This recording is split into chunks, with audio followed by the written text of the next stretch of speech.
People say that time flies, that time is money. We waste time.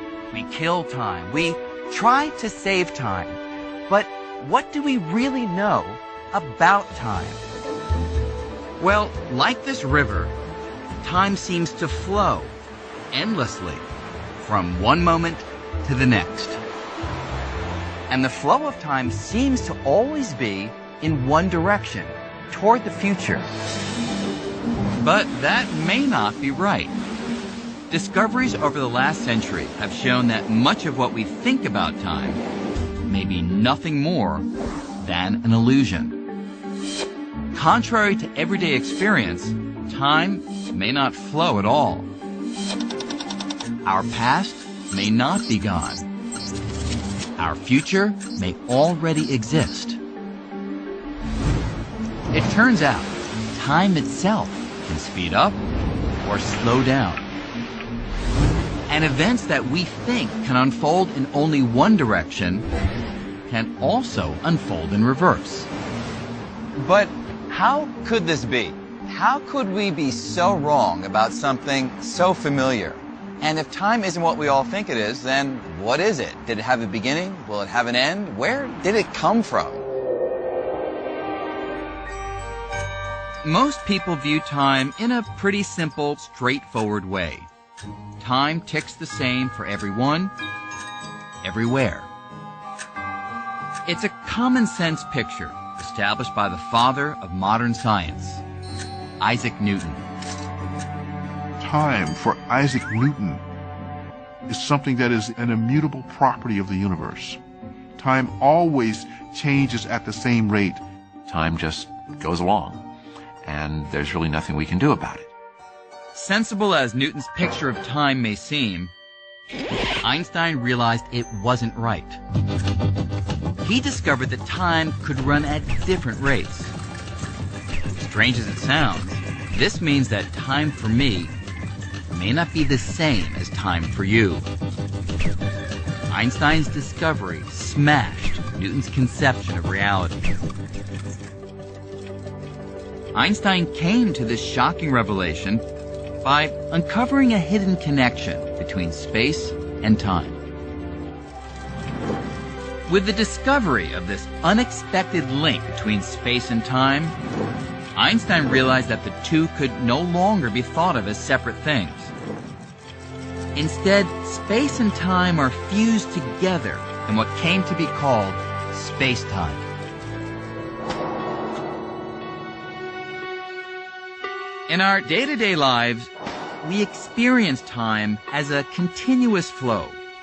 But it can also be useful to think of time as a series of snapshots or moments. And everything that happens can be thought of as the unfolding of moment after moment after moment.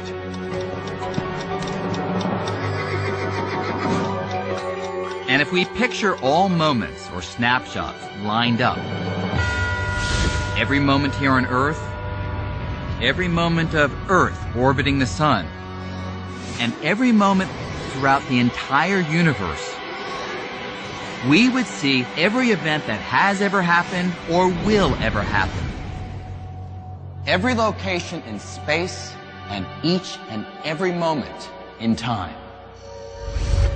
From the birth of our universe at the Big Bang, some 14 billion years ago, to the formation of stars in the Milky Way galaxy, to the creation of Earth 4.5 billion years ago, to the time of the dinosaurs, to events happening on Earth today, like me working in my office. Thinking about space-time like this led Einstein to overturn our everyday picture of past, present, and future.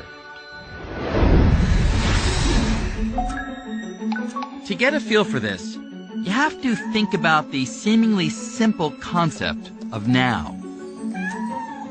For me, a list of things that I consider to be happening right now might include the tick of noon on my office clock, my cat just now jumping from the windowsill, things happening far away, like a pigeon in Venice taking flight at this very moment, a meteor just now hitting the moon,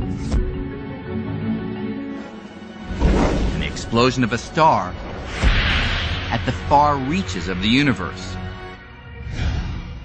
These and all other events that I think are happening at the same moment in time, but in different regions of our universe, make up what I intuitively think of as now.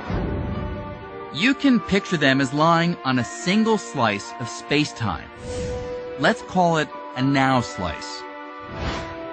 Common sense would say that you and I and everyone else will agree on what's happening or what exists right now, moment after moment after moment. That is, we would all agree on what lies on a given now slice. But Einstein showed that, strangely, when you take motion into account, this common sense picture of time goes out the window.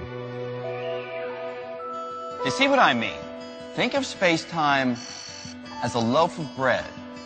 Einstein realized that just as there are different ways to cut a loaf of bread into individual slices, there are different ways to cut space-time into individual now slices. That is, because motion affects the passage of time, someone who's moving will have a different conception of what's happening right now. And so they'll cut the loaf into different now slices. Their slices will be at a different angle. That person who's moving will tilt the knife, will be carving out these slices at a different angle. They won't be parallel to my slices of time. To get a feel for the bizarre effect this can have, imagine an alien here in a galaxy 10 billion light years from Earth, and way over there on Earth, the guy at the gas station. Now, if the two are sitting still, not moving in relation to one another, their clocks tick off time at the same rate, and so they share the same now slices, which cut straight across the loaf. But watch what happens if the alien hops on his bike and rides directly away from Earth. Since motion slows the passage of time, their clocks will no longer tick off time at the same rate. And if their clocks no longer agree, their now slices will no longer agree either. The alien's now slice cuts through the loaf differently. It's angled toward the past. Since the alien is biking at a leisurely pace, his slice is angled to the past by only a minuscule amount. But across such a vast distance, that tiny angle results in a huge difference in time. So, what the alien would find on his angled now slice, what he considers is happening right now on Earth, no longer includes our friend at the gas station, or even 40 years earlier when our friend was a baby. Amazingly, the alien's now slice has swept back through 200 years of Earth history and now includes events that we consider part of the distant past, like Beethoven finishing the Fifth Symphony. Even at a relatively slow speed, we can have actually tremendous disagreements on our labeling of now, what happens at the same time, if we're spread out far enough in space. And if that's not strange enough, the direction you move makes a difference too. Watch what happens when the alien turns around and bikes toward Earth. The alien's new now slice is angled toward the future. And so it includes events that won't happen on Earth for 200 years. Perhaps our friend's great-great-great-granddaughter teleporting from Paris to New York. Once we know that your now can be what I consider the past, or your now can be what I consider the future, and your now is every bit as valid as my now, then we learn that the past must be real. The future must be real. They could be your now. That means past, present, future, all equally real. They all exist. If you believe the laws of physics, there's just as much reality to the future and the past as there is to the present moment. The past is not gone, and the future isn't non-existent. Past, the future, and the present are all existing in exactly the same way. Just as we think of all of space as being out there, we should think of all of time as being out there too. Everything that has ever happened or will happen, it all exists. From Leonardo da Vinci laying the final brushstroke on the Mona Lisa, to the signing of the Declaration of Independence, to your first day at school, to events that from our perspective are yet to happen, like the first humans landing on Mars. With this bold insight, Einstein shattered one of the most basic concepts of how we experience time.